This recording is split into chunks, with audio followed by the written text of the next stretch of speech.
Hundreds of people gathering in San Francisco to celebrate the life of Reverend Cecil Williams. Reverend Williams was known for his work as a civil rights and LGBTQ activist. He died last month at the age of 94. He co-founded Glide with his late wife and devoted his life to activism. KRON 4's Sarah Stinson brings us the story.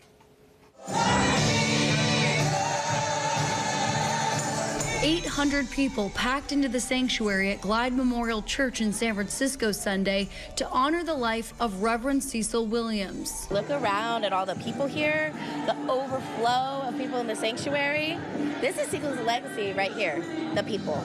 He passed away on April 22nd in his home. His daughter Kimberly shared what he was like in his final hours. I want everyone to know he was radiant and full of joy and light that day. For more than 60 years, the Reverend fought for civil rights and championed the LGBTQ+ community, whether that be people living on the street or notable politicians like Congresswoman Barbara Lee.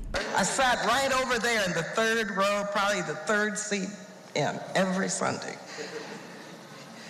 Reverend Williams helped me through some very challenging personal times.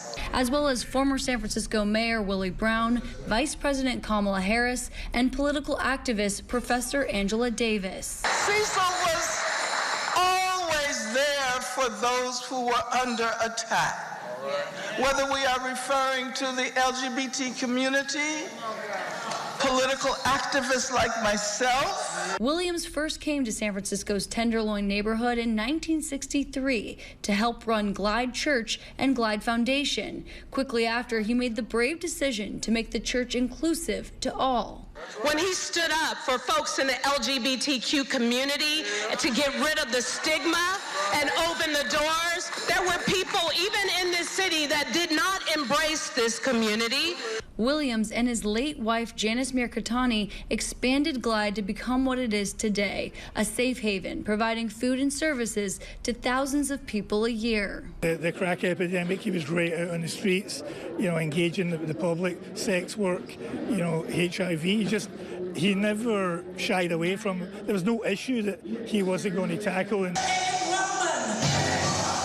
The celebration of life for Williams was filled with music, love, laughter, and tears. He put people on my path to show me the way that I didn't have to be out there on the streets, that I wasn't a product of my environment.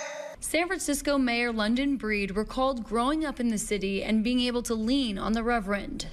And to see him and to look at him as this giant of a person with such courage, with such fight, with such strength. I hope I come back as a song. Singer Michael Franti tributed Williams by singing his new song. He described a time 30 years ago when he was in line for food at Glide with his baby son. I felt like, man, this is where I belong. This is a place that anybody can come and belong. Williams' daughter wanted all to know her father's legacy will live on. He remains a living manifestation and a symbol of unconditional love, acceptance, forgiveness, compassion, peace, recovery, revolution against injustice and oppression. I'm Sarah Stinson reporting, KRON 4 News.